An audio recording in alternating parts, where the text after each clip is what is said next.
Kaixo eta ongi etorri guztioi gaurko saiora. Gaurkoan bi elkarrizketa izango ditugu. Lehenengo, Bita Piku proiektuko Jone eta Uxuerekin hitz egingo dugu. Eta ondoren, Jokin Orozko izango dugu Gaza Food Project ekimenari buruz hitz egiteko. Horren aurretik has gaitezen gaurko efemerideekin. Gaurko egun batean, baina 1935ean, Jamaikako Falmouth hiriko portuko langileek greba hasi zuten. Nagusiek eskirolak kontratatzearekin mehatxatu zutenean langileek istiluak hasi zituzten. Polizia joan zen protestak zapaltzera eta langile bat hil zuten. Egun horietan langileen protestak herrialde osora zabaldu ziren. 1937ko egun berean, Habana ontzia atera zen Santurtziko portutik gerratik ihesi zihoazen 15 urtetik beherako 3.840 euskal haurrekin erresuma batura. Haiekin batera, irakasle, emakume voluntario, mediku eta apaizak joan ziren. Erresuma batuko gobernuak haurrak jasotzea onartu zuen, baina gatazkan ez esku hartzeko erabakierekin jarraituz, haurren mantenurako ez dutela dirurik jarriko adierazi zuen. Haur horietako asko ez ziren sekula itzuli. Memoria gordetzeko Basque Children of 37 UK elkartea eratu zen 2002an. Hainbat urteren ondoren, 78ko maiatzaren 21ean, Frantziako langile eta ikasle erradikalek langile eta ikasleen ekintza batzordea eratu zuten 78ko maiatzeko matxinadaren baitan euren ekintzak koordinatzeko. Pariseko Citroen autolantegiko langileen greba eta lantegiaren okupazioa babestea zen asmoa. 1980ean, Pac-Man bideojokoa kaleratu zuten Japonian. Namco konpainiaren jokoa fenomeno bilakatu zen berehala eta Space Invadersen nagusitasunarekin amaitu zuen. Toru Iwatanik diseinatu zuen jokoa, eta bere hitzetan, helburua zen bideojokoak publiko zabalagoari helaraztea. Ordura arte gizonak baitziren bideojokoetan aritzen ziren ia bakarrak. Azkenik, 1983an, abortatzeagatik errudun zirela zioten dokumentuak aurkeztu zituzten 300 emakumeek baino gehiagok Hego Euskal Herrian. Mugimendu feministak abiatutako autoinkulpazio kanpaina zen, Espainiako Kongresuan abortua despenalizatzeko eztabaida hasteko atarian deitua. Bilbo, Donostia eta Gasteizko auzitegietan presio egin eta gaia gizarteratzea zuten helburu. Legea onartu zen arren, konstituzio auzitegiak atzera bota zuen. 85ean abortatzeko eskubidea partzialki onartu zen Espainiako estatuan, baina 2010ean legeztatu zen lehen 12 asteetan abortatzeko aukera. Ipar Euskal Herrian 75ean despenalizatu zen abortua. Errepasatu dezagun aste honetako agenda.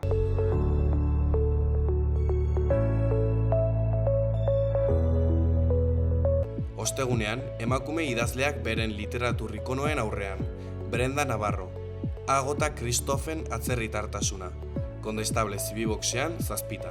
Ostiralean, Piztuta, Euskal Kultur begirada 26. Irakurketa musikalizatua, bihar, atzo, gaur, bihar. Sanduzelaiko Zibiboxean 7:30. Larun batean, txontxongiloak zuzeneko musikarekin, Itsasoa izeneko emanaldia Sanduzelaiko Zibiboxean, eguerdiko 12:30 gazteleraz, eta arratsaldeko 6etan euskaraz. Azkenik, egun berean, Europako zinema. Anuel Parburen 3 kilómetros al fin del mundo. Kondestable Zibiboxean doan, aurrez izena eman da. Orain, gaurko komunikabideen azalak aztertuko ditugu.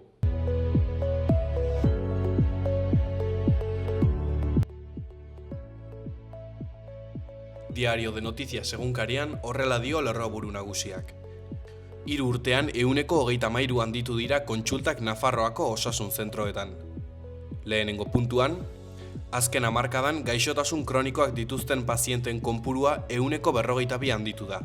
Bigarrenean, 670.000 pertsonak zuten osasun txartela 2024an. Duela 10 urte baino 50.554 gehiagok. Hirugarrenean, larrialdi zerbitzuek bataz beste 786 kontsulta kudeatzen dituzte egunean. Argazki nagusian, osasunak lasaitasun eta konfiantzaz aurre egingo dio Getafeko partidari, ligan postua ziurtatzeko. Honen titularrean, Kike Barja osasunako hegalariak dio, lasaitasuna baino ezin du transmititu, hori baita guk geuk sortu behar duguna. Tartean, Zapateroren aurkako salaketek Sánchezen bizitza zailtzen dute. Presidenteak hauteskunde aurreratuak baztertu ditu eta gobernuko bazkidek zuhurtzi handiagoa erakusten dute autoaren berri izan ondoren. Eskuineko berrietan, bullyingaren aurkako borroka, jokabideak zuzendu zigortu beharrean. Azpian, arrautzen grebatik 75 urte. Azkenik, Aires del Sotok urrea irabazi du 9. kroketa asteko final nagusian. Goian, horiz, San Ferminen ipuina, 100 artistarekin. Bestetik, moldeak hausten dituen finalistako kartela. Diario de Navarra egunkarian horrela dio lerroburu nagusiak. Sánchez Zapatero babesten tematu da, bere bazkideak orain urruntzen ari diren bitartean. Epaileak ziurtatzen du Plus Ultra erreskatean gobernuaren kontrolik ez egoela. Irudi nagusian, Kike Barjak larunbateko partida erabakigarriari buruz hitz egin du klubak Eltsadarren bildutako komunikabideekin. Honen titularrean, hil beharko gaituzte.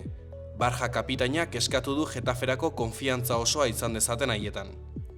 Eskuineko berrietan, Txibite presidenteak ez du osasun egoera larritzat jotzen. Azpian, arma zurien bahiketak 100% handitu dira 5 urtean Nafarroan. Ondoren, espetxeratutako immigrazio funtzionarioak 400 euroren truke paperak bizkortzen zituen. Goiko berrietan, gainditzea eta sormena 5. kartelean. Ondoan, 5.000 euro San Ferminen 2 gauetarako. Azkenik, tuterak eta tafaiak badituzte dagoeneko jaialdiko kartelak. Berria egunkarian, aldiz, honela dio lerroburuak. Epaileak 27 urteko kartzela zigorra jarri dio Maialen Mazon hil zuen gizonari. Lehenengo puntuan, maltzurkeriaz egindako delituarengatik ez ezik, 2 abortu deliturengatik eta adingabeen abandonuarengatik eman diote zigorra senarroiari. Bigarrenean, Mazon 2023an hil zuten, haurdun zegoela eta 2 urteko alabaren aurrean, eta epaimaiak senarroia erruduntzat jo zuen joan den astean. Argazki nagusian, Gasteiz, sendagileak estatutu propio baten alde manifestatu ziren atzo. Honen titularrean, medikuen protesta, ospitaletik kalera. Hego Euskal Herriko sendagileak greba astea egiten ari dira. Eskuineko berrietan, etorkinentzako atxikitze zentroetan gehiegikeria orokortzen ari dela salatu du Zimadek. Azpian, Radalesen arabera, FIFAren baldintza berriek sortu dute duda munduko kopako egoitza izateari buruz.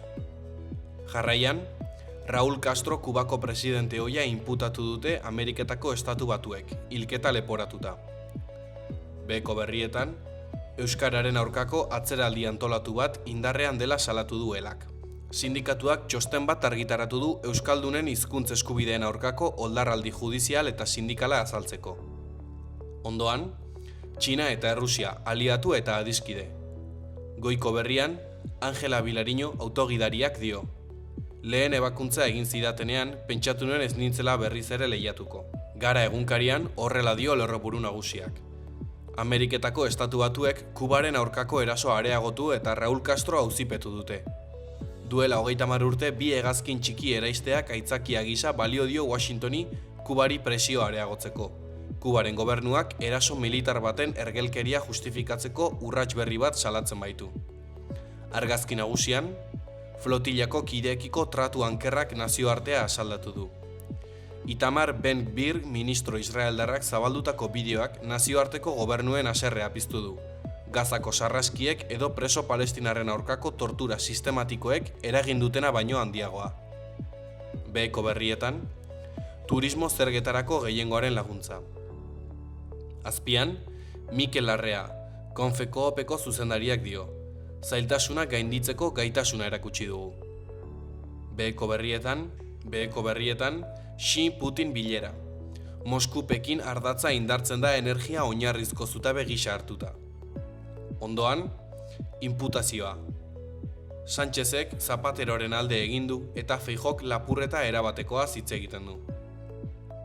Jarraian, genero indarkeria. 27 urteko zigorra Jaime Rokari Maialen Mazonen genero hilketagatik. Azkenik, futbola Ramon Sola. Premier Liga irabazi du entrenatzaile euskaldun batek, beste euskaldun bati esker. Euskal Herria irratiari dagokionez, honela diote berriek. Gorka berezi hartua. Beren kokapena aurkitzen ez duten pertsonen inguruko eleberria da Garondoan. Bere lehenengo eleberria plazaratu du Gorka berezi hartua kazetariak. Garondoan memoriaren inguruko eleberri bat da. Bere burua kokatzen eta kontatzen saiatzen ari diren pertsonaien bitartez. Eskuineko berrietan, goian, Erdi Aroko Gendulain herriaren indusketa lanen amaiera ospatuko du Aranzadik igandean Agoitzen. Agoizko historia elkarteak Gendulain San Roman ermita, bakelekua, proiektua gauzatu du Aranzadi zientzia elkartearen laguntzarekin. Bean, Luar Gartzia eta Mikel Berastegi. Niaragua musika talde bat baino komunitate bat da. Niaragua batuka da 2014an sortu zen eta 100 pertsona baino gehiago pasa dira taldetik urte hauetan guztietan.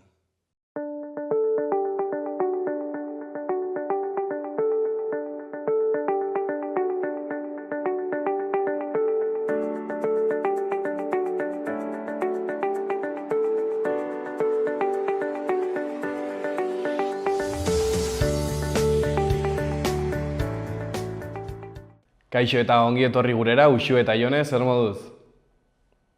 Kaixo, ondo.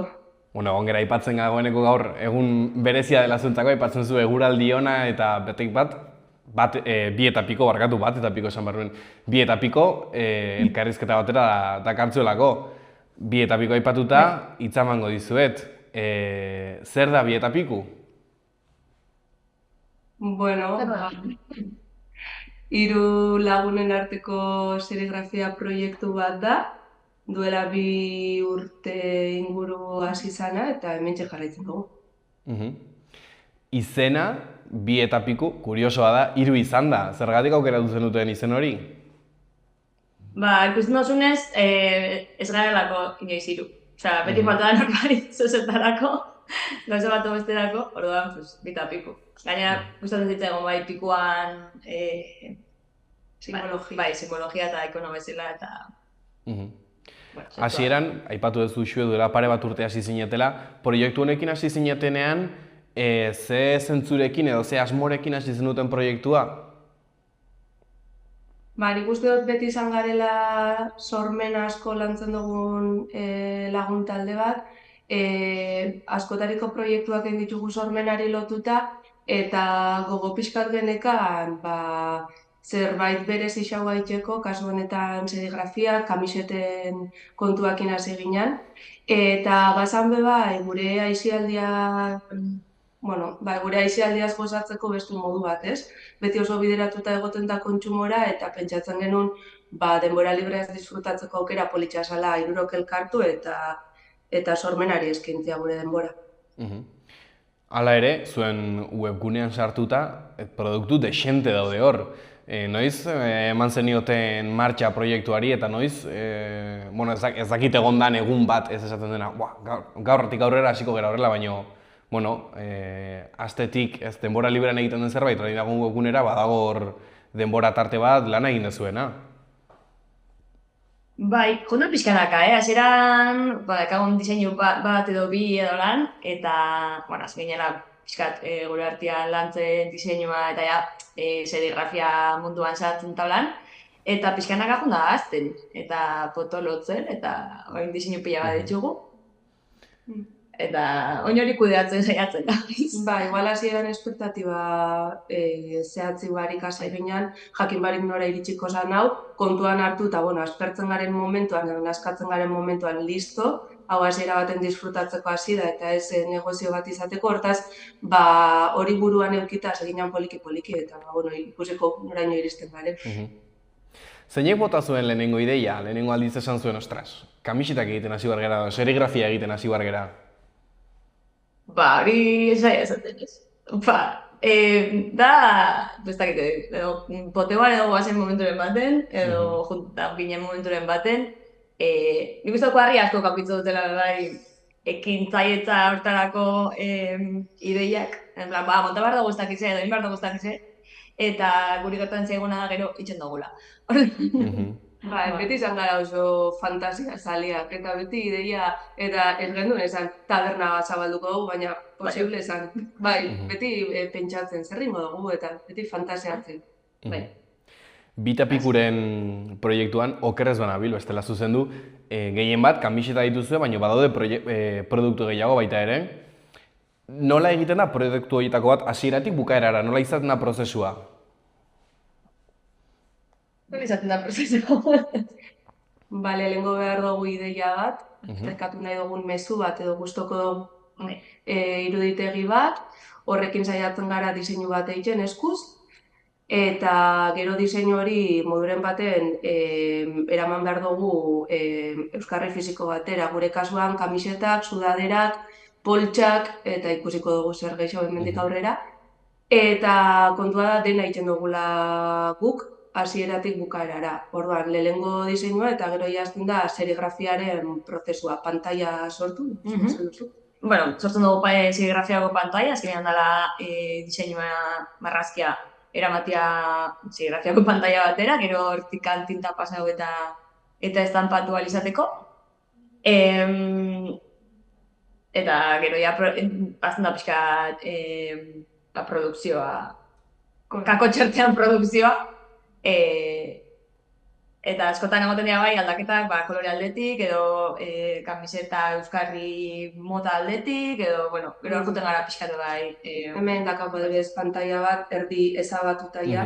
Baina, bueno, olako badakagunean, kontua da makina, serigrafia makina hartu, hori jarri, aukeratzen ditugun arropak bertan jarri, eta tintekin serigrafiatu eskuz.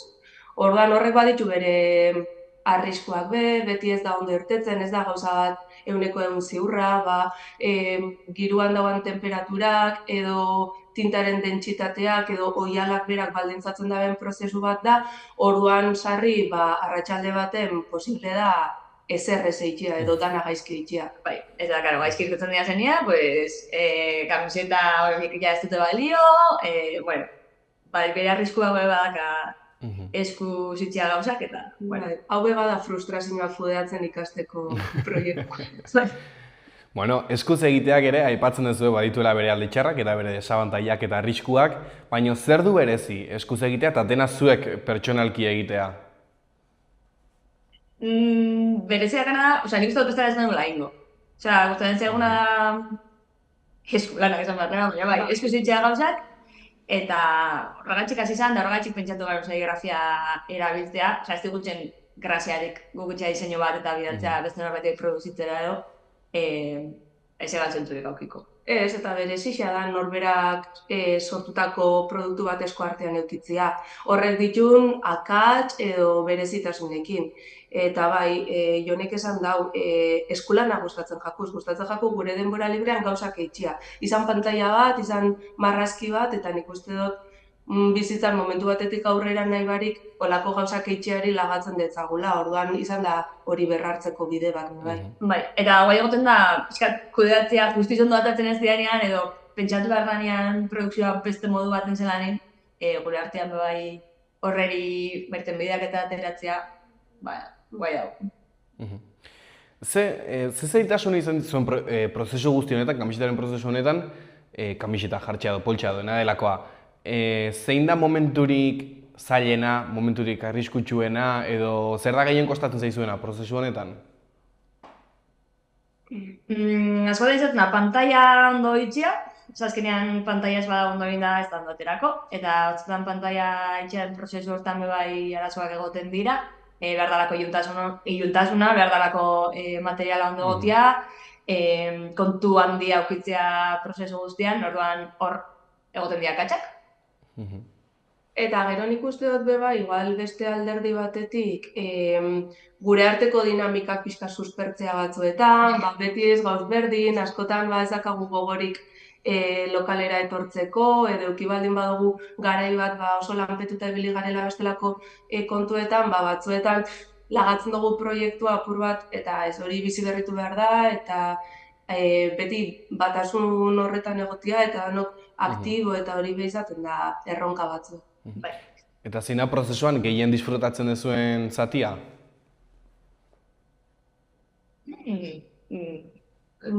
Kaso, ez dakit, lehengo aldiz diseinu bat egiten dugunean eta ikusten dugunean lehengo aldiz kamiseta bat adibidez diseinu batekin serigrafiatuta, lehenengo momentu hori, ondo irten bada bintzat, oso politxa izaten da. Bai, ospatzen dugu. Bai. Ondo irtetzen dira zenean ospatzen dugu. Eta gero, jendia etortzen denean gure gana, esatera, gustoko ditula gure lanak, eta hori ere politxa da. Horri buruz ere hitz egingo dugu aurrerago, baina lehenago galdetu nahi nizuen, zenbat tardatzen duzuen produktu bat egiten? Ze badirudi askotan ez horrelako gauzak, kamiseta bat egitea ez, baina artisautzak ere badu bere lana eta bere denbora, ezta? Bai, ez dut zaila da denbora bera kalkulatzea, eskatorrogatxe bai, ez garantaz bizi eta aldugu atera denbora ontarako aletan nahi dugunean, eta gogoa dagonean, orduan horreko bai baldintzatzen dau.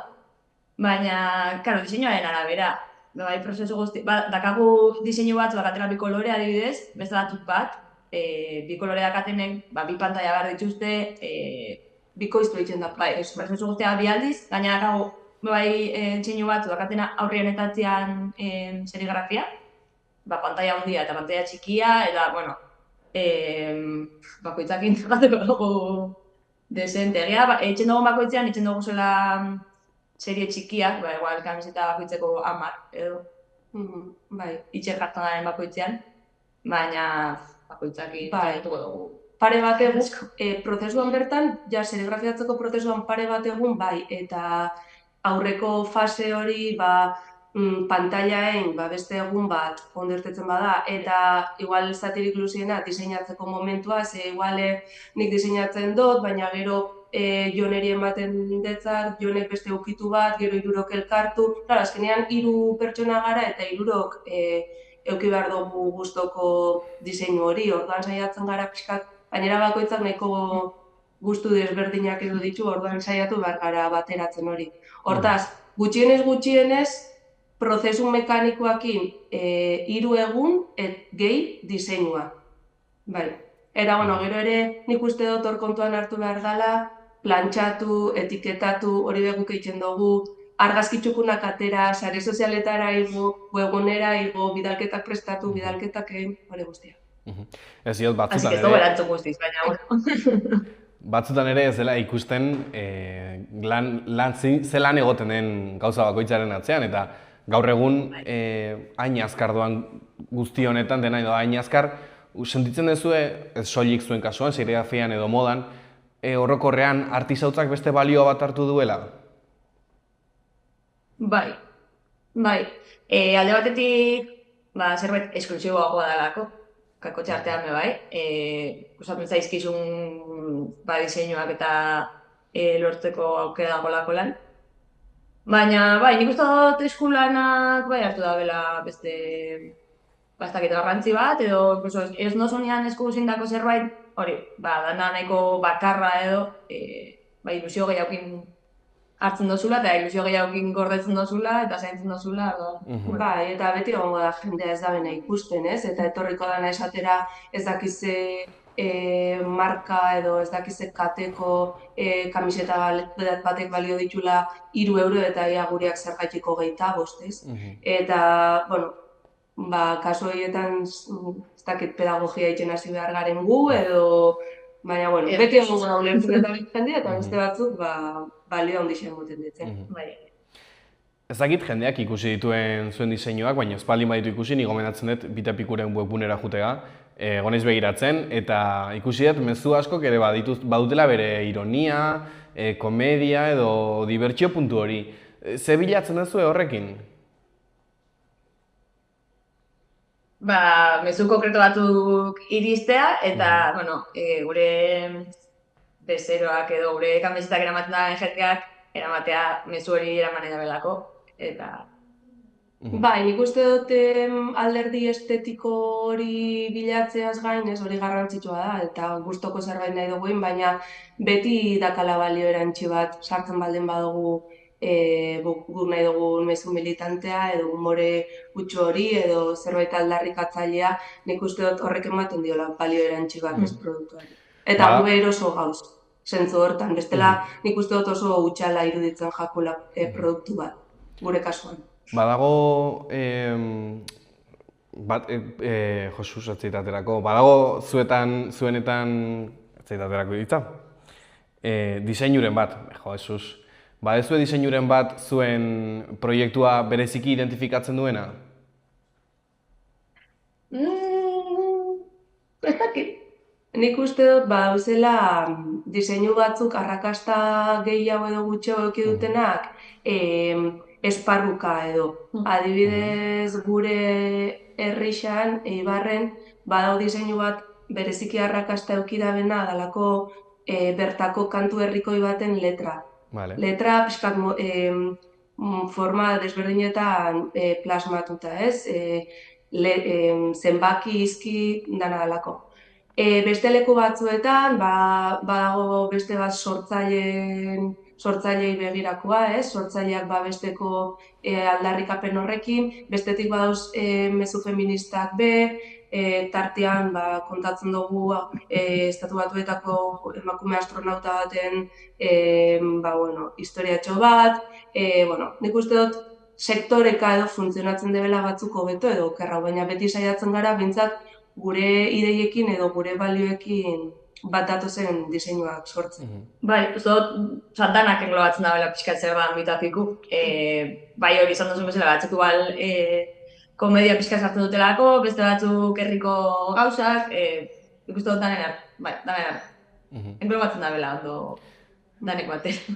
Badago diseinuren bat herrian bertan edo, herritik kanpo eztabaidaren bat sortu duena edo, horrela nolabaiteko ziurtasunez sortu duena?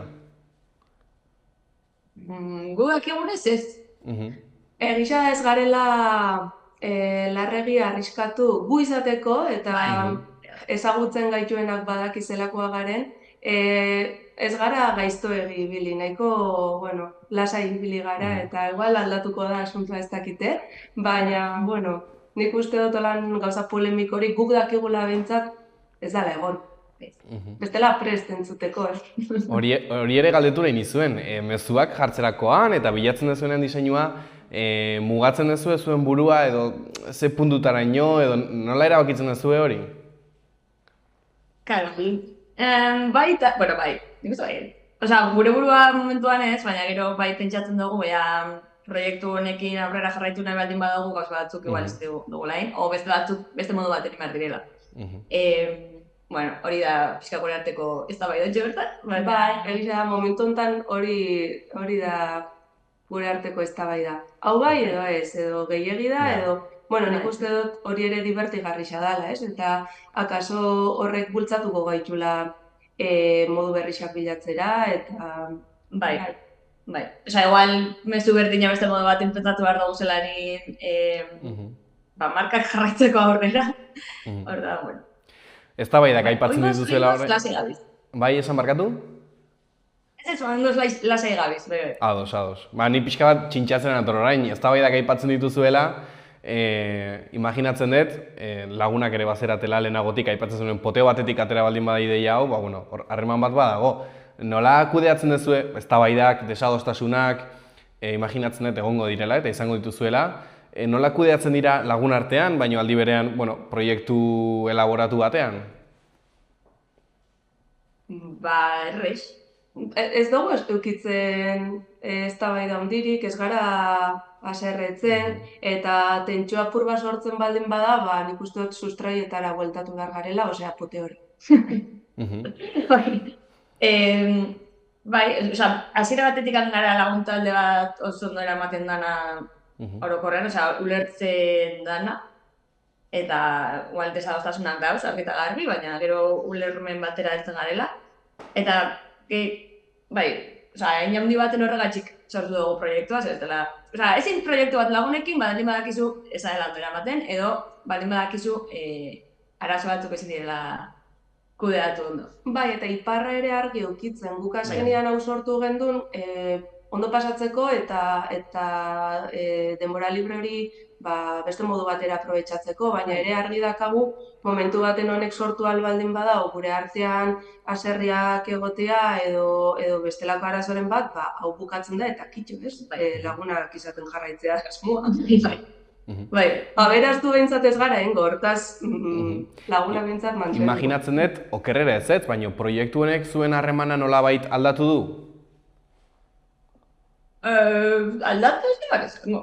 Estutu, akaso, edo... Bai, azkenean elkartzeko gaitzaki bat da, orduan, bai, harremana mantentzeko modu bat da. Bueno, elkartu lehen belkartzen ginen, baina igual beste gauza batzuk eitxeko eta. Noraiko zenukete Extra. egon hemendikan 3 urte barru?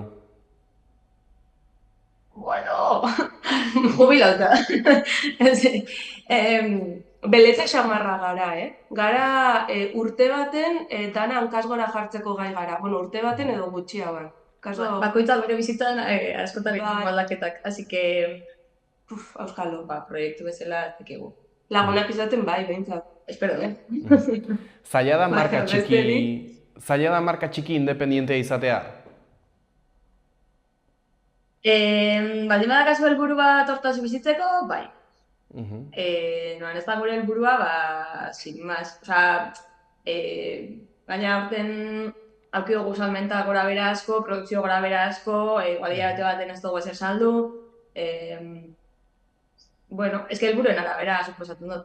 Bai, guretako hau gehigarri bat da. Ez da oinarrixa, orduan, bueno, guk ez dugu bizi estutasunik eta, baina ikusita gaur egungo testu ingurua, ulertzekoa da zaila izatea, hau izatea norberaren bizimodu edo biziturri bakarra. Bai, apustu bezala, osea, hortaz bizi nahi baldin badu norbaitek, eta badago jende asko horlako proiektutaz bizi dana, gogorra da. Presiorik sentitzen duzue baita ere, bueno, aspaldian produkturik atera ez baldin badezu, zerbait berria sortu ez badezue, presioa sentitzen duzu esateko, ostras, zerbait berria atera behar dugu, zerbait eman behar diogu publikoari? Pixkat bai, baina igual ez da inbeste publikoari, gure artean pixkat aspertzen gara. Aspertzen gara, ez dakit diseinu ez, baina bai beti berdina itxeaz, eta gure, osea, mugitzen gaitxun zerbait bai da gauza berriak sortzea, orduan produkzioa bakarrik ez eban zentu aukiko, ez badugu sortzen gauza gehiago. Uste dut Uxue, zuk hasieran aipatu dezula, baina ze sentitzen duzu zuek kaletikan topatzen dezuenean norbait, zuen kamisetarekin edo zuen produktu batekin? Bai, ilusioa. Bai, gainera ez da joaten, ez da hasieran kriston ilusioa eta bain da, ez berdin, hasierako egunetan bezala. Bai, eta herrixan bada ondo, baina, bueno, ja herritik kanpo bada. Bai, baldin ezagutzen ez dugu jendea, pues... Jendeak badaki nortzuk zeraten eta aipatu dezu ez Uxue jendeak esaten dizuela eta mezuak jasotzen dituzuela. Batzuk jakingo dabe. Nik uste dut gure herrixan eta inguruetan baietz, baina ez dakit bez jarraitzaile pila ditugun hemendik kanpo, ez dakit noraino iristen den gure marka eta are gutxiago ja norbaitek aurpegia jartzen digun edo ez. Akaso izango da bai sare sozialetako estrategia bat ikusten ari gara bideoek gu agertzeak eta laguntzen dabela ikusgarritasunean, ez, algoritmoak horrekin jokatzen dau. Hortaz, joko horretan sartzen bagara, akaso hemendik aurrera gehiago ezagutuko gaitue. Akaso sare sozialetan murgilduko zerate eta igual influencerrak izaten bukatuko duzue? Kalo. Nora jo nahiko zenukete proiektu honekin, Bita Pikuren proiektu honekin?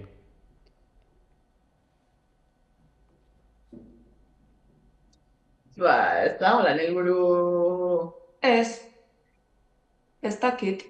Hasieran behintzat, ilusio handixa iten zozkun, adibidez, herrietako azoketara mugitzeak, eta aitzakia izatea gero egun hori hartzeko guretzat eta itxeko egun pasa bat, eta igual ez dakinungo jaietan azoka bat, eta gero ingo parranda bat, eta horrek mugitzen gintxun. Beti oinarri hartuta gure aisialdia eta elkarrekin egoteko modua. Orduan, hori zan hasieran, joango gara, azoketara, ezagutuko ditugu herrixak, ingo ditugu parranda batzuk, hori izan, eta hain benik uste dut izan leikela olako zehoze. Ez dakagu, ez dakit olako amets... Ez da ambizio gehiago. Ikusten da, bueno, batzutan ez da behar, batzutan disfrutatzearekin nahikoa da. Galdetu nahi zuen, proiektua... Nahiko ambiziotsua da, hori. Bai. Proiektua zabaldu da. Baina, gehiago zabalduko balitz, proiektu handi bat bihurtuko balitz, zer nahiko zenukete ez galdu edo mantendu? Claro, proiektu handi batek suposatuko zelanak igual ez digo enkajatzen. Azkenean gure izia ditzen dugun zerbait da, ez galantaz bizi, proiektu handi bat izango bazan benetan lan bat izatea, ez dakit mereziko zigun.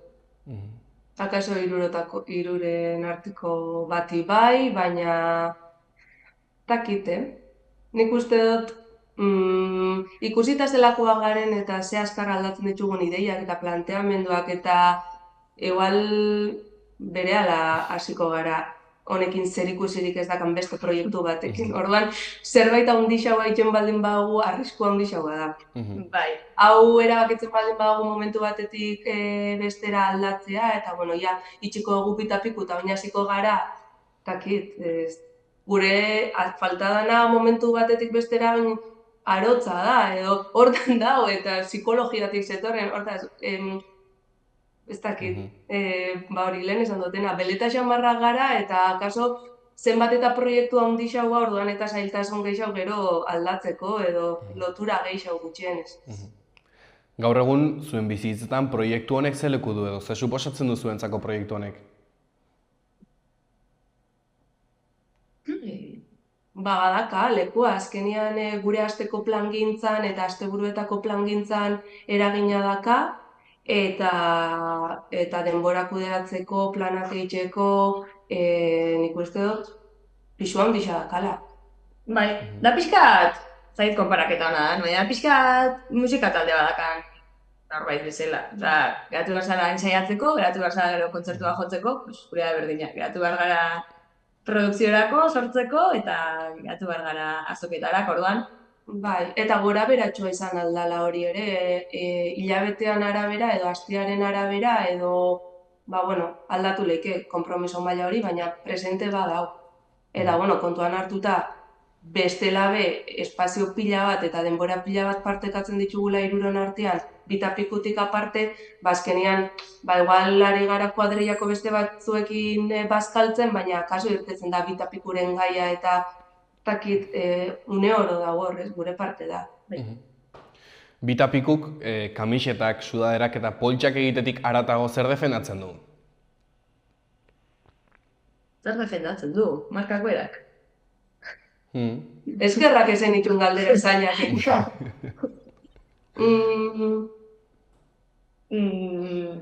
Posible dala edo zeinek edo zerritxea.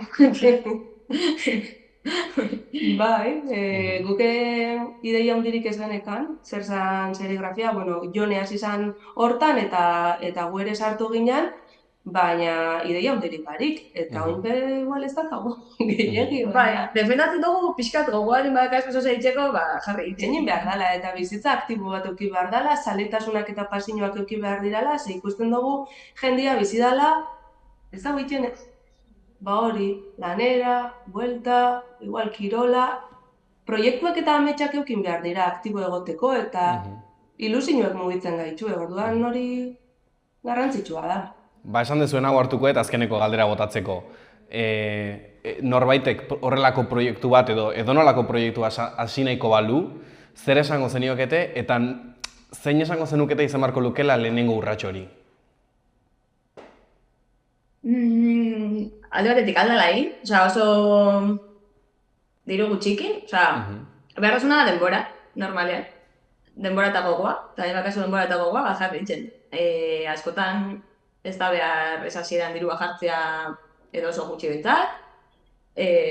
Hasi. Hori da, eta jendeak esaten baldin badu, nik ez daka denborarik, igual begiratu sare sozialetan jartzen da benean zenbat denbora pasatzen duzun rilak ikusten, konturatuko zara, igual badakazula denbora, baina inbertsioa igual ez dela aproposen.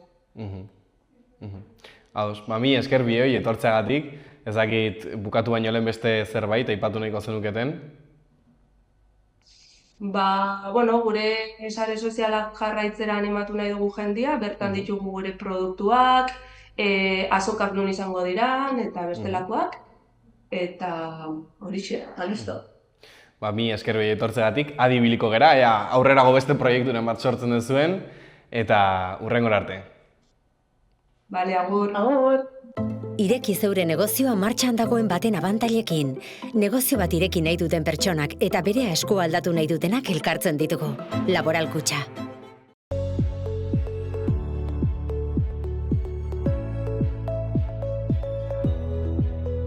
Gaur eguneko beroenak nabarmenago igoko dira eta udako balioak neurtuko ditugu. Egun sentian lanbroa ager daiteke zenbait txokotan, baina gainerakoan zerua oskarbia agertuko da. Hegoaldeko haizea biziagoa ibiliko da eta tenperatura igoaraziko du, baita kostaldean ere.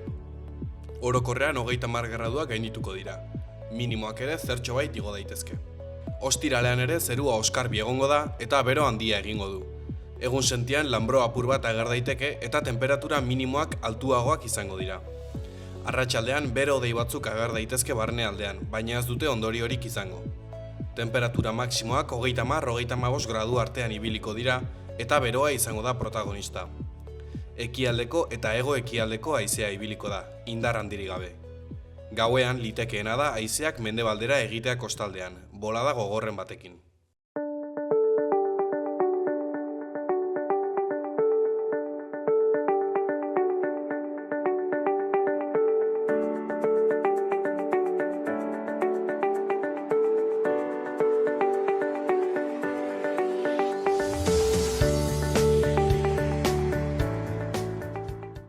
Kaixo eta ongi etorri gurera, Jokin, zer moduz? Ongi, mila esker.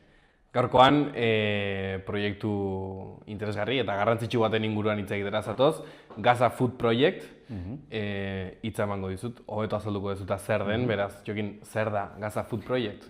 Bueno, Gaza Food Project duela gutxi gora bera 6 hilabete edo sortu zen. Berez, sortu zuen taldea aktivista gara, eta beste proiektu batzuetan ere barne bilduta geunden, horregatik nik ezagutzen dituen sortu zuten pertsona horiek. Eta orduan, orain Gazako egoera zela eta ikusi izan gutxi gora bera, zelako egoeran gauden eta zelako beharrak edo ziren premiazkoak, ezta? Orduan, bertan geratu zen janaria premiazko behar bat zela eta zerbait egin behar genuela gizarte zibil bezala eta aktivista bezala indar hori guztia mobilizatzeko eta bertako biztanleria enpoderatzeko eta pixka bat haien proiektuak ere ahalbidetzeko hemendik. Ikusita behar hori zegoela, zein da zuen lana, zer da egiten da zuena? Guk hemendik azkenean nola laguntzeko erasko dago, ezta? Baina azkenean guk hemendik egin dezakeguna da gure privilegietatik ere abiatu eta bertako egoera lagundu. Orduan, guk hemendik dirua jasotzen dugu edo lortzen dugu, gero azalduko dugun, ezta, era askotariko erak daude, posterren ereduaren adibidea, horrelako eventoak ere egiten, eta orduan hemendik jasotzen dugu dirua eta bertara eramaten dugu bertako eragile eta elkarteekin harremana dugulako. Ze motatako elkarteekin daukazu elkarlana eta zein da harreman hori? Guk bertan egin dugu lan, nik pertsonalki bertan bertako elkarteekin eta Palestinako elkarteekin egin nuen lan, eta orduan nik neukan eta ezagutzen ditugu Gazan eta Palestinan diharduten eragile ezberdinak eta kolektiboak. Orduan, Gazako ONG horietako koordinatzailearekin harremana neukan, eta orduan berarekin harremanetan gaude, pixka bat zelako kolektibo edo eragilek laguntzeko eta guk ere gure laguntza hori bideratzeko haiekin. Orduan, guk bertan laguntzen ditugun elkarteak edo taldeak dira janariaren ingurukoak edo janariarekin zerikusia dutena. Izan daitezke sukalde komunitarioak, izan daitezke banaketak egiten dituztenak, edo uraren, orain, batez ere uraren inguruko gauzak edo banaketak egiten dituztenak. Webgunean sartzen baldin magera, Gaza Food Projecten webgunean, horra agertzen da lelo bat, jartzen duela Cooking and Persistence. Imaginatzen dut hor badagoela hitz joko bat, nola iritsi zineten horretara eta ze aldarrikatzen duzu lelo horrekin? Bai. Azkenean, palestinar biztanleritarako haientzat existitzea erresistentzia bide bat da, ezta? Eta azkenean existitzarekin haien kultura, haien historia, haien ohiturak ere transmititzen dira. Eta haientzat oso berebiziko garrantzia dauka sukaldeak eta janariak, ez? Eta horrek duen historia guztia ere pasatzen digutelako eta beraiek ere horrela existitzen direlako. Orduan, janariaren bitartez eta sukaldaritzaren bitartez erresistentzia sukaldatzen dugu edo prestatzen dugu, ez da horretara dator. Gaur egun ze egoeran topatzen dira Gazan?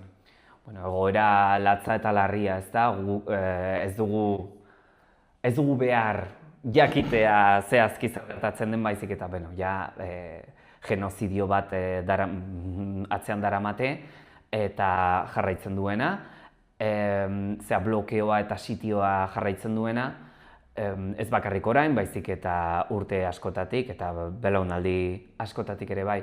Orduan, egoera latza izan da beti. Oraingo honetan, Israel estatu genozida, terrorista eta apartheid gauzatzen duenak, azkenean haren helburua lortu du. Orduan, azkenean bada Gaza eta palestinar identitatea suntsitzea eta ezabatzea. Orduan, hala eta guztiz ere, haiek bere biziko lana egiten dute existitzeko, erresistentzia burutzeko eta azkenean haien artean ere laguntzeko.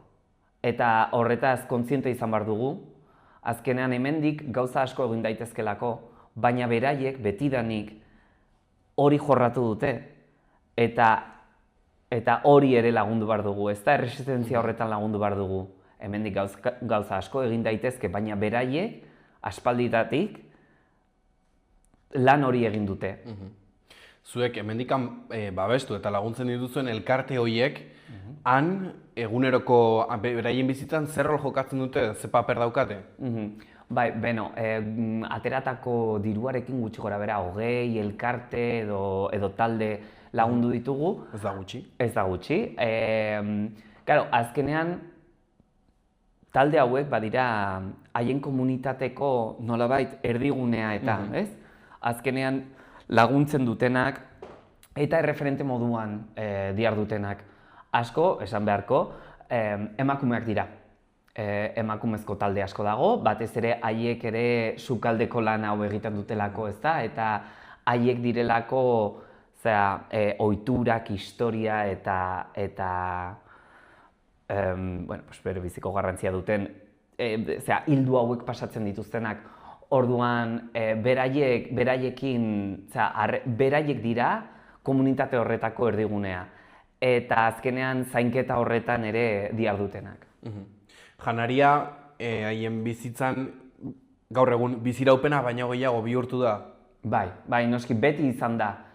Azkenean janaria badelako kultura, badelako historia, badelako ohitura, badelako elkartzeko gune edo une hori ere badelako, ezta? Eta beraientzat bere biziko garrantzia dauka janariari ematen zaion garrantziagatik, ez? Beti,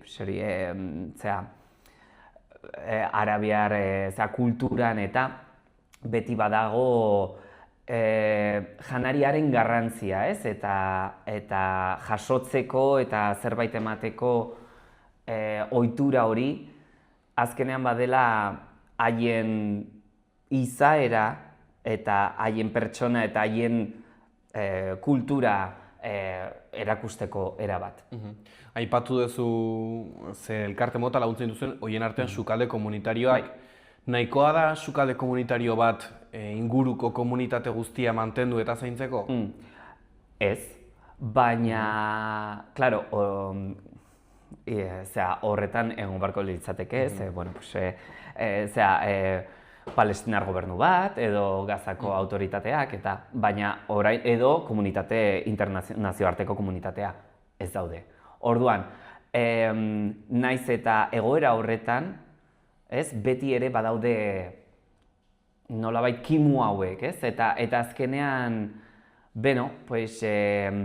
nolabaiteko elkarri laguntzen dioten ekintzak.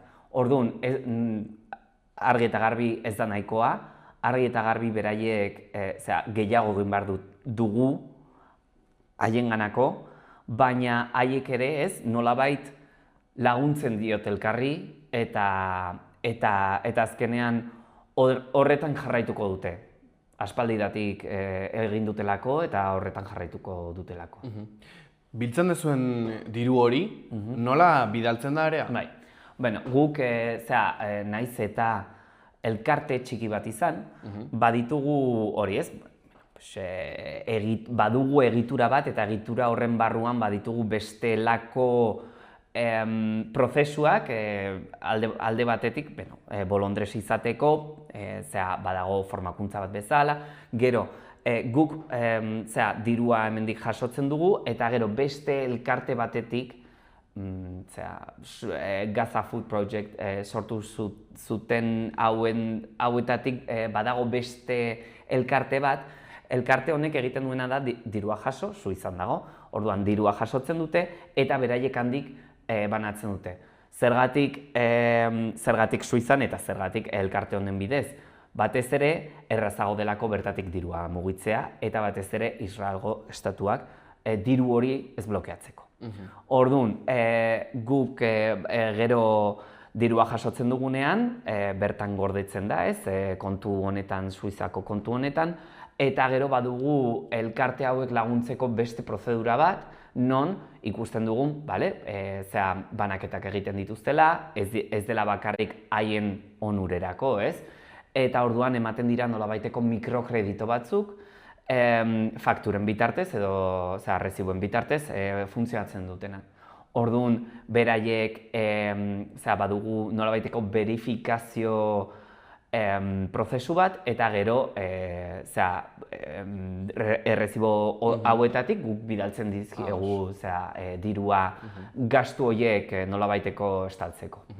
Aipatu duzu, 20 bat proiektu babesten dituzuela, imaginatzen dut bertan ere beste 11 proiektu ere egongo direla. Nola aukeratzen duzue laguntza bati ematea eta beste bati ez, imaginatzen dut ere ezin zaiela laguntza denei eman, nola egiten duzue hori? Hori da, hori azkenean guk, orain zaila da jakitea edo, jakitea eta ezagutzea eta gero ere harremana mantentzea, ez? Orduan, ONG-ko koordinatzaile honen bitartez, honek esaten digu, iparraldean eragile hauek daude, erdialdean beste hauek, hegoaldean eta orduan saiatzen gara haiekin harremanetan jartzen. Gure taldeak baditugu palestinarrak eta beste arabeiar hizkuntza hitz egiten dutenak, orduan eta sirioak eta orduan beraiek harremanetan jartzen dira eta azkenean hori beraiekin gutxi gora bera gure prozesuaren bitartez esaten dugu, ados, beraiek egiten dituzte horrelakoak, horrelako banaketak, horrelako sukalde komunitarioak dauzkate eta orduan prest gaude horretarako. Eta gero dirua nola llegatzen den, hori beste kontu bat da, azkenean agian Jordaniako banku edo kontu korronte batera dago, edo batez ere orain ja aplikazioetan eta telefonaren bitartez gertatzen dira horrelakoak. Diru fisikoa bertan ez dago. Baina edo ez da existitzen edo oso murritza da. Orain, entzuten ari ginen, hori, bileteak eta naiz eta suntxitutak egon, orain saiatzen ari zirela nolabait berreskuratzen eta berriro egiten pixka bat hori, fluxu hori berriro hartzeko. Baina dirua orain ja ez da fisikoa, dirua beti da, ez? Nola baiteko digitala, bai. Elkarte hauekin, imaginatzen dut harreman bat ere sortuko duzuela, nola sortzen da horrelako egoera batean dagoen elkarte batekin harremana, eta nola mantentzen da eta zaintzen da? Bai, alde batetik, bai zaintzen dugula agian beraiekin, eta gero, nik uste bi aldeko kontu hau dagoela, ez da? Alde batetik, bertako elkarteekin harremana mantendu behar dugu, baina gero ere hemengo pertsonekin ere harreman hori mantendu, ez? Azkenean donazioak edo dirua mandutenekin, pixka bat haien inpaktu hori edo, bai? Pixka bat ikusteko. Haiekin nola, mantentzen dugu harremana batez ere, guri gustatuko litzaigukena da, hau rotazio batean egitea, ez? Azkenean ez da bakar bati laguntzea, baizik eta askotan, laguntzea horretarako diru atera behar dugu, eta ez, egoeraren gainean pixka bat egon, eta azkenean beraiek ere nolabait izatea, konfidantza, eta azkenean haiek ere haien mezua helaraztea, ez, eta egiten ari direna pixka bat komentatzea eta jakinaraztea. Guk bakarrik ikusten duguna bat ez ere berrietan eta bada suntxiketa, eskubideen urraketa eta bar. Orduan, harreman honen bitartez ez da bakarrik proiektu hauek alduntzen ditugula, baizik eta beraiek ere munduari erakusten diotela aizue existitzen gara eta horretan jarraituko dugu eta gure artean lagunduko diogu. Dirua biltzeko, okerrez banago, poster batzuekin, kartel batzuekin ere lan bat egin dezue. Bai. Zer da hor egin dezuena? Bai, klaro, elkarte hau internazionala da, orduan batez ere Europan eta mundu osoan badaudela hori pertsonak eta jendeak, baina egia da azkenean hau nolabaiteko, esango dut, Ipar Europako ez dakit, era bat da, ez da? Orduan, klaro, beraiek azkenean ohitutak daude dirua matera, orduan haien ideia lehenik eta behin zen posterren bitartez, azkenean, poster hauen bitartez dirua jasotzea, hau da, hirietatik hau jartzea eta orduan QR kode batekin jendeak eskaneatzea eta orduan horretatik donazio bat egitea, edo evento baten bitartez, hori ez, donazio handiago bat eskuratzea edo probestea. Orduan, azkenean QR edo jendea interesatuta baldin badago, azkenean hau da nolabaiteko zurea egin den nolabaiteko bide bat dirua emateko, ez? Berdin dio, azkenan behin bakarrik eman da, edo donazio bat errekurrentea izatea. Baina, azkenean badira era ezberdinak, jendea haien privilegietatik eta batez ere egoera erosonetatik ez, laguntzeko eta, azkenean guk ere laguntza zuzen bat izatea. Azkenean gu bolondresa gara. Guk ez dugu kobratzen, guk hau egiten dugu Palestinako eta Gazako biztanleriagatik eta haien komunitateagatik, ez da? Eta horrek ere bere biziko garrantzia dauka, guk ez dugulako nahi gure izena eta gu ez gara garrantzitsuak, beraiek dira garrantzitsuak. Zuen lanean, sare sozialek ze paper jokatzen dute? Egia esan, alde batetik, bai, garrantzitsuak dira, eta bere biziko garrantzia dauka, batez ere harremanak eta egiteko, eta gure lana pixka bat azaleratzeko.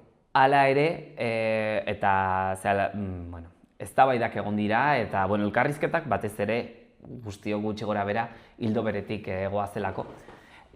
Baina azkenean sare sozialetan eta adirazi nahi duguna da, enpoderazio hau eta ez penagatik dirua ematea.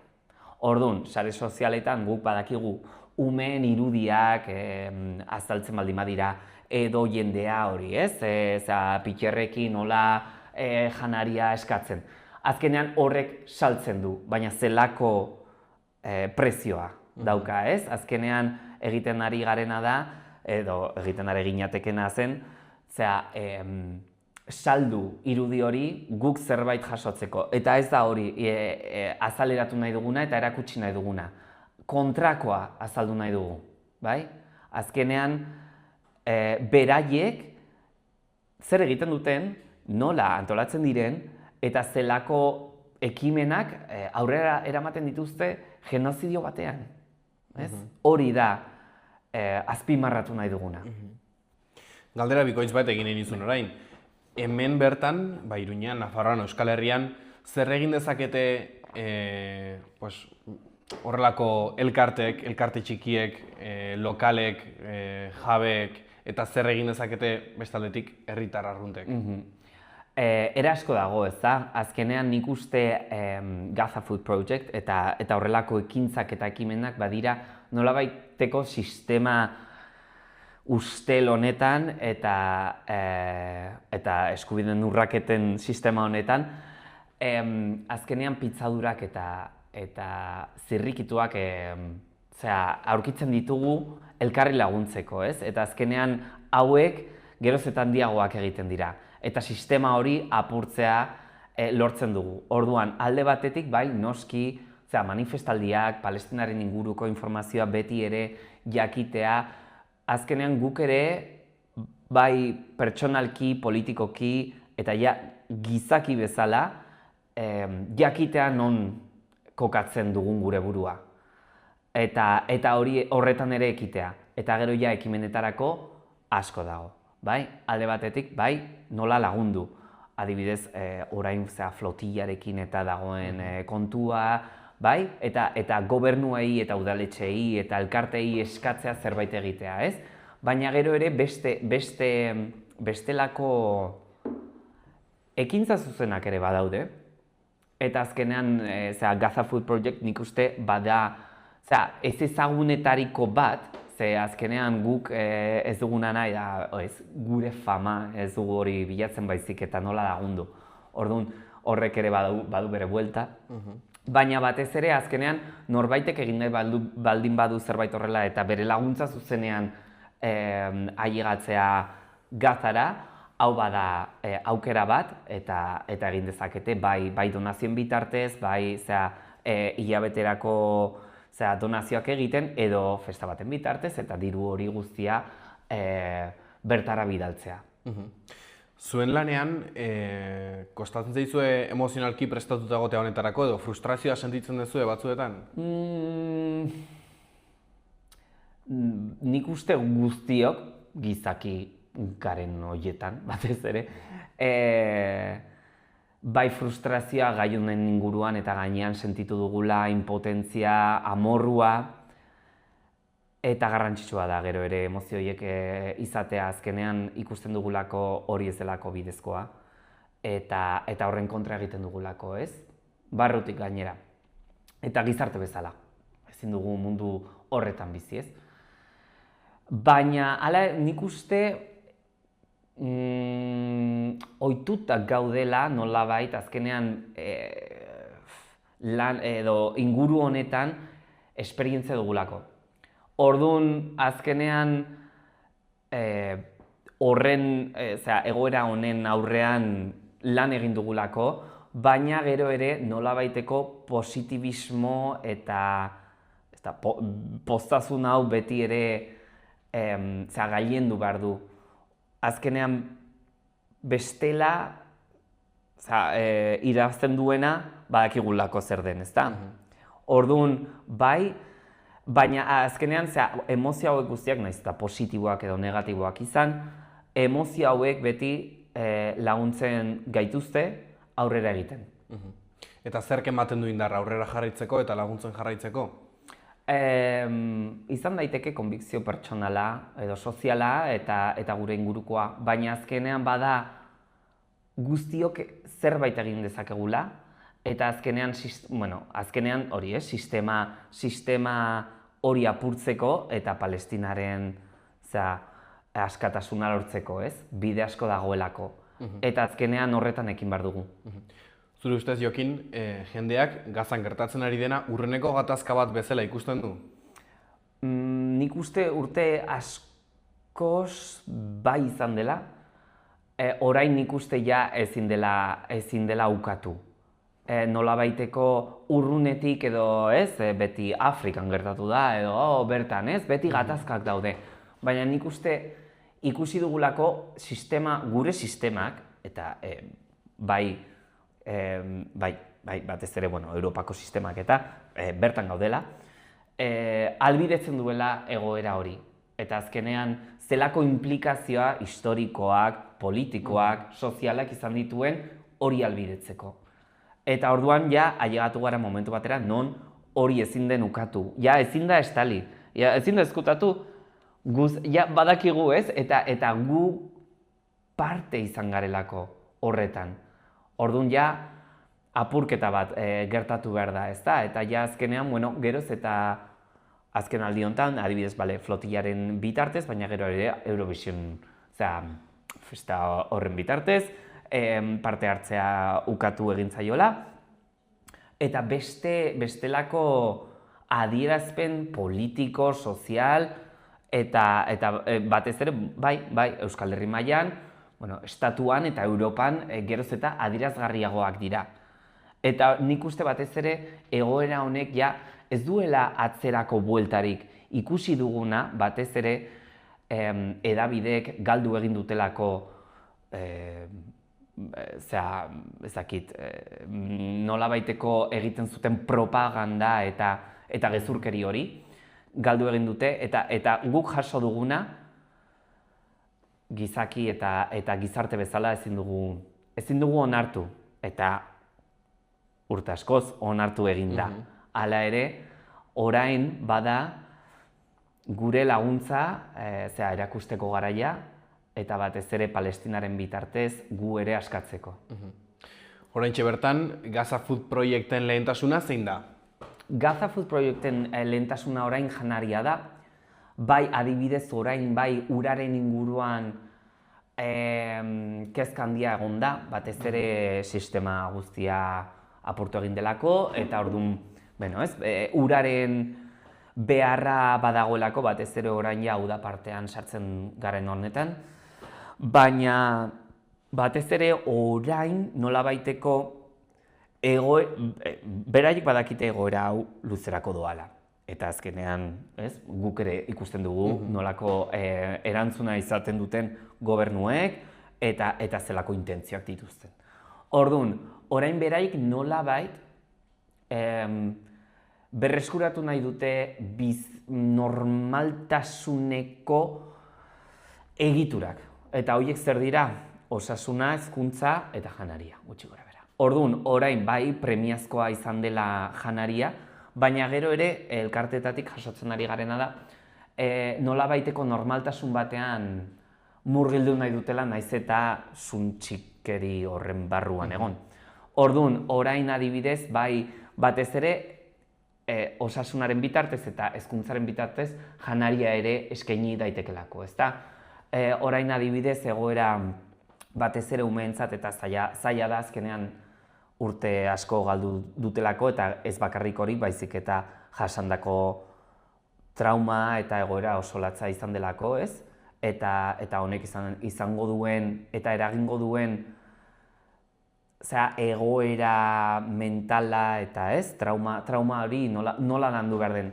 Baina azkenean normaltasun batean, beraiek, orain lortu nahi dutena da nolabait umeak berriro eskolara bueltatzea. Orduan, ez, eta ekintzak daude honen inguruan.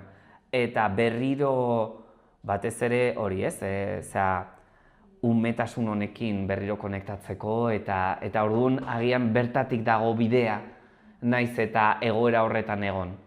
Eta azkenean beraiek ere hasiera bat izan daiteke janariaren bitartez. Baina hemen ez dugu ez gara geldituko edo ez dugu geldituko beraiek ez dutelako gelditzen, bai? Orduan guk lagunduko dugu beraiek behar duten moduan, heinean eta borrokan. Bukatzeko Jokin azkeneko galdera bat botako dizut. Zer nahiko zenuke elkarrizketa honen ondoren jendeak eramatea Gaza Food proiekten gandik? Bai, bueno, azkenean beraiek ere ezagutzea, argi eta garbi bai, donazioak edo zelako zerbait egin nahi baldin badute, ongi etorria, egonen dela, baina ez da hau bakarrik. Hau beraiek ere ikusteko eta jakiteko era asko dagoela sistema honen kontra jokatzeko, ez? Eta batzutan, guk ere, gu ere erortzen gara horretan, ez? Azkenean guk esaten dugu, ezin da zer egin, eta gero,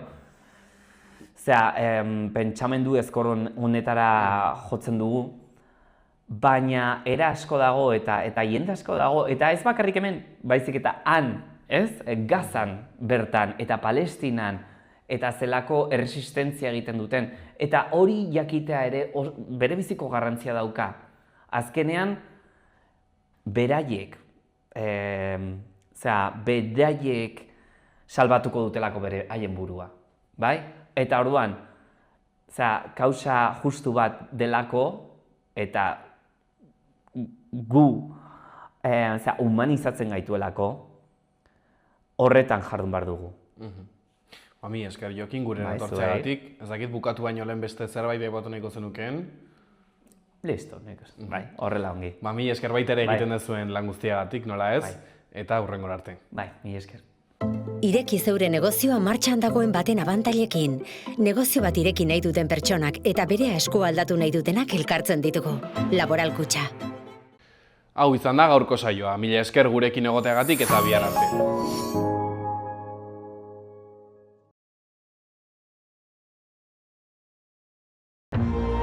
Gobierno de Navarra. Nafarroako gobernua.